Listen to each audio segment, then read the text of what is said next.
Damos la bienvenida a la ministra de Justicia, Ana Neira, y le preguntamos, muy rápido, por favor, coméntenos, ministra, ¿irá el presidente de la República el día de mañana al Congreso de la República? Mira, ese es un tema que justamente ahora en la tarde va a definir con su abogado, es parte de la estrategia legal. Yo como ministra de Justicia en realidad estoy abocada más bien a la defensa del proceso competencial y a que se pueda determinar la interpretación adecuada de la causal de vacancia por incapacidad moral permanente.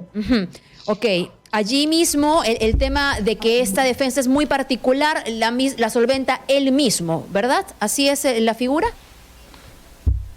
¿La solventa el mismo? Perdón, no voy a entender. Él mismo designa a su abogado, la defensa, digamos, la paga él, el presidente de la República, como el señor Martín Vizcarra, ¿o cómo es la figura allí del día de mañana? ¿Cómo sería? Mira, ese es un tema que en realidad te confieso yo no he explorado porque nosotros estamos abocados al competencial. Él está definiendo su estrategia legal y defendiendo cómo va a asistir el día de mañana al Congreso. Correcto. ¿Cómo toma la decisión del TC del día de hoy, señora Neira? Mire, yo sé que muchos están diciendo que esto es una derrota, pero yo quiero decir más bien que esto para nosotros es una victoria, porque nosotros lo que nos interesaba sobre todo era que el Tribunal Constitucional puede emitir un pronunciamiento y señalar cómo debe interpretarse la causal de vacancia por incapacidad moral. Si el tribunal hubiera considerado que aquí no había un caso, si hubiera considerado que el tema está plenamente definido, que solo bastan los votos, no hubiera admitido la demanda. Pero lo ha admitido. Y eso quiere decir que para el tribunal hay que definir y el Congreso no puede ejercer de cualquier manera su competencia para declarar la vacancia por incapacidad moral permanente de un presidente de la República. Muy bien. Correcto. ¿Qué viene ahora? Finalmente, ¿usted ha tenido ocasión de leer o todavía, digamos, la admisión y la ponencia, la autora Ledesma? ¿Qué es lo que viene ahora respecto de la demanda competencial en el TC? Teniendo en cuenta que, como usted dice, pues no conoce de cerca lo que va a ser el día de mañana la decisión o no del presidente de asistir al Congreso. Ministra, por favor. Sí, la decisión del TC todavía no es pública, pero sí he escuchado las declaraciones de la presidenta del Tribunal Constitucional. Ella señala que en este caso continuará la demanda competencial y que más o menos se resolverá en un plazo de 2 meses. Y señala que la medida cautelar no ha sido concedida, para que quede claro para nuestros oyentes, ¿no? O a la de ustedes. La medida cautelar lo que buscaba era que mañana no hubiera sesión del Congreso. El tribunal ha dicho que la sesión continúa, pero no porque considere que el Congreso está haciendo bien o mal, eso todavía no está decidiendo, sino que lo que señala es que ellos creen que no era urgente que se pronuncien, porque según su lectura, como los líderes políticos de diferentes grupos, partidos, grupos parlamentarios, han señalado que no votarían a favor de la vacancia, entonces no era urgente el pronunciamiento del tribunal. Esa es la consideración que el Tribunal Constitucional ha hecho.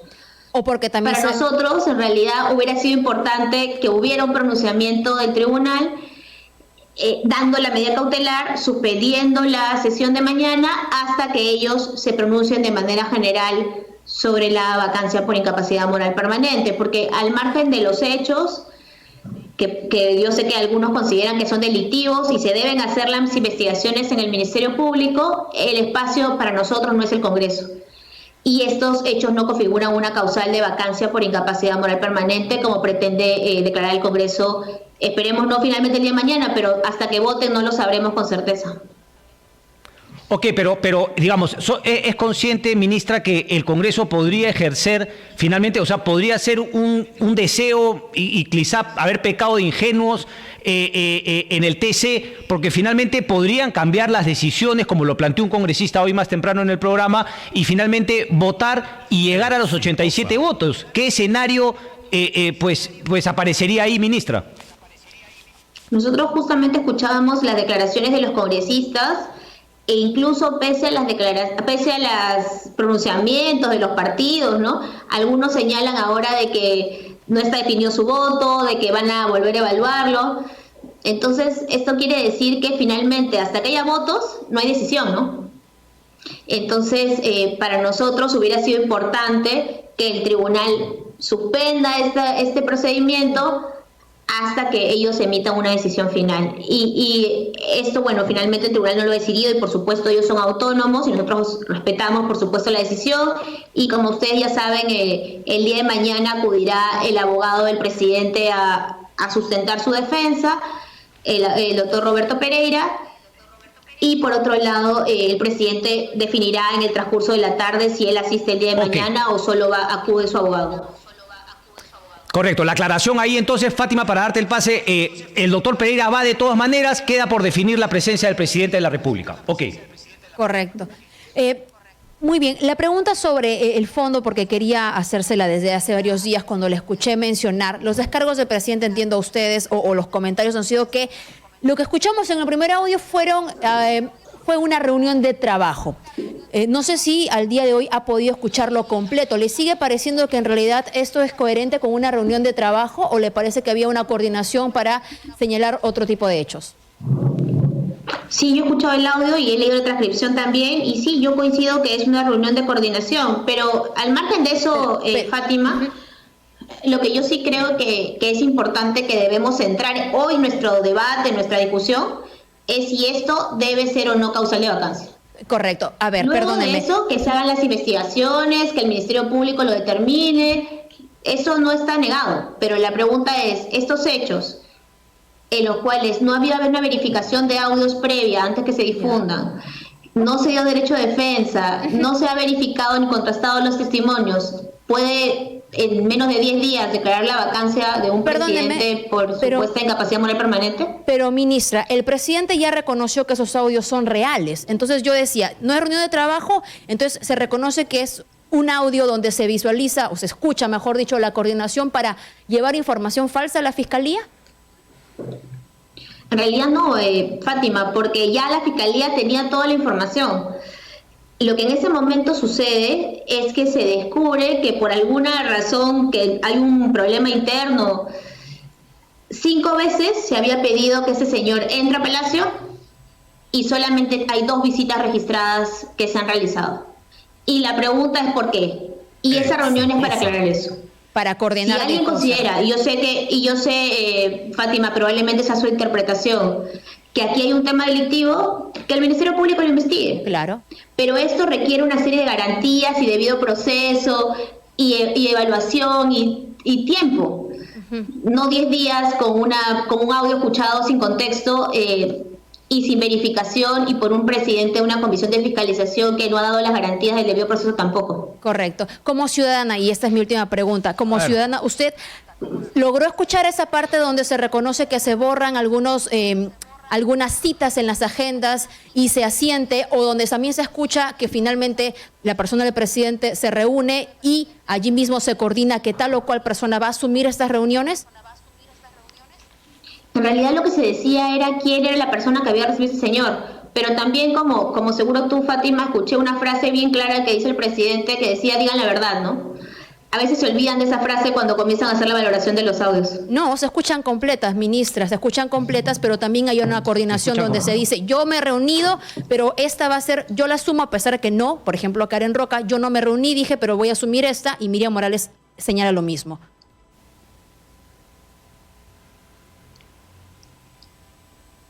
¿Sí nos escuchó, ministra? ¿Ministra? Perdón, no escuché, había una pregunta. Correcto, ministra. A ver, creo que usted seguramente también, a pesar de que el presidente dijo lo que usted menciona, también se escucha claramente que él dice, yo me reuní aquí, y Karen Roca, que dijo, no, yo jamás me reuní, voy a asumir su reunión, presidente, y en igual sentido la señora Miriam Morales también habrá escuchado esa parte. Sí, y también, Fátima, te darás cuenta que todas esas afirmaciones que supuestamente ocultaban reuniones son de quien ahora sabemos está grabando los audios, ¿no? Sí, y también del presidente. Ministra, ¿y eso, digamos, le quita credibilidad por el hecho de haber grabado los audios? No, creo que la persona que graba utiliza afirmaciones un poco para dar contexto y generar imputaciones, ¿no? Correcto. O sea, ¿usted confía plenamente en la palabra de Martín Vizcarra a pesar de lo que dicen finalmente los audios? Y le hago la pregunta porque Perú 21 sacó la información el día lunes que el Ministerio Público la tiene clara. Fueron 8 veces lo que el Ministerio Público tiene de alguna manera probado que Richard Singo entró a Palacio de Gobierno. ¿Usted, digamos, confirma esa noticia de la Fiscalía o cree en la palabra del presidente Vizcarra a pesar de que Karen Roque en esa entrevista dice que a ella la han obligado a asumir una reunión que no tuvo con el señor Richard Cisneros? Exitosa. Entiendo que estas 8 veces tienen un periodo mucho mayor que el tema del presidente, pero en todo caso que se verifique el Ministerio Público. Pero entonces se mintió, porque cuando hablaban en esa reunión, ministra, perdón que le interrumpa, nadie hablaba de un tiempo corto, hablaban de en general lo que había registrado o lo que se había intentado ocultar en Palacio respecto de las entradas de Richard Cisneros. Pero, Cristian, tú sabes que aquí estamos hablando incluso de la época previa al presidente Vizcarra, una creo que la recibió Máximo San Román, bueno, ahí hay todo un detalle de las reuniones, ¿no? Pero en todo caso, esas discrepancias justamente es lo que debe determinar el Ministerio Público. Y usted como la pregunta es, en este momento, ¿esto es una causal de vacancia? Eso es lo que hay que determinar. Y usted como No, congresista, no, a ver, creo que hemos adelantado opinión nosotros. Yo opino que no es una causal de vacancia. La pregunta es si es que usted cree que basta con que el presidente no asista al Congreso, y la pregunta que se le hago como ciudadana y como ministra, si es que usted cree que el presidente ya dio todas las explicaciones respectivas a la ciudadanía, a sus electores, a los que lo respaldan, no al Ministerio Público y no al Congreso de la República. Bueno, el presidente ya señaló que él no ha tenido ninguna intervención en la contratación de ese señor. Si se cree que tiene que haber otra verificación o prueba, que se haga entre los espacios que considere, pero él ya ha aclarado. Y mira, y ahí le recuerdo 3 hechos que él ha señalado. Primero, no ha dicho que no lo conoce, que se pretende decir, él nunca ha dicho que no lo conoce. Nadie Segundo, ha dicho que no lo conoce, que lo conoció en el ministra. contexto de la campaña. Pero lo tercero es, él ha señalado que no ha tenido nada que ver en su contratación. Esos son los hechos concretos. No, estos no son los hechos, esos son los dichos concretos, ministra. Una cosa son hechos y otra cosa son los dichos. Esos son los dichos del presidente. Bueno, en todo caso, esos dichos del presidente tendrán que ser contrastados en el marco de una investigación ante el Ministerio Público. Ok, la pregunta es, ¿usted confía plenamente en los dichos del presidente? Bueno, si yo no confiara en el presidente, no seguiría siendo ministra. Correcto. Ok, justamente esa pregunta, y quiero terminar con esto, ¿no? No sé si ha leído o tenido ocasión, imagino que está muy ocupada, Fernando Vivas dice, me gustaría pensar que Martos o algún ministro sí lo ha hecho, es decir, puesto condiciones a Vizcarra para seguir adelante. No es bueno en estos momentos tener un gabinete obsecuente, y pienso sobre todo en la ministra de Justicia, Ana Neira, que no le ponga al presidente un mínimo de condiciones para seguir adelante. Me imagino que por lo que me dice, usted no le ha puesto ninguna condición, usted cree plenamente y se trata de un gabinete obsecuente en palabras de Fernando Vivas. Me parece que Fernando es un poco injusto con nosotros, ¿no? El presidente de la República nos ha dado las explicaciones al Consejo en varias oportunidades cada vez que este tema ha vuelto a estar en ministra, la perdón que le interrumpa nuevamente. Entonces, el señor Martos y el señor Cateriano mintieron, porque en sendas entrevistas dijeron que nunca le habían preguntado nada sobre Richard Swing o sobre Miriam Morales y las contrataciones. Usted me dice que el ministro Martos mintió porque sí le dieron explicaciones. El presidente nos ha explicado el día sábado, justamente a propósito de recién todo lo que este había ocurrido. sábado. Yo soy ministra recién hace 2 meses, Cristian, o sea, yo no sé si antes había el... Por eso, ¿le parece que se tardó ustedes y el resto de gabinete obsecuente, como dice Fernando Vivas, en pedirle explicaciones al presidente y recién recibirlas cuando estábamos en una crisis política que nos ha llevado a esta situación y de la cual aún no salimos? Nosotros hemos, como ciudadanos antes, recibido explicaciones y ahora como ministros, también en el contexto del Consejo de Ministros. 2 meses de ministra. 2 meses de ministra. Hace 2 meses viene esto. Ministra, una muy corta, por favor. ¿Ha revisado el informe de la Fiscalía con el presidente de la República y le ha pedido alguna explicación respecto a los ingresos donde se señala que va directamente a citarse con PSR, que es presidente de la República, y además donde se pide, de parte también del presidente, que el señor Richard Cisneros ingrese sin celular, que es parte de la seguridad que se suele manejar en el Palacio de Gobierno? El informe de Fiscalía no es parte de mi ámbito. Te recuerdo que yo soy abogada del Estado, no del presidente de la República. Él revisaría, entiendo, el informe del Ministerio Público con su abogado si es que él considera que requiere asesoría legal, ¿no? como ciudadana tampoco le ha consultado, porque esto se contrasta con la veracidad de sus dichos, señora ministra.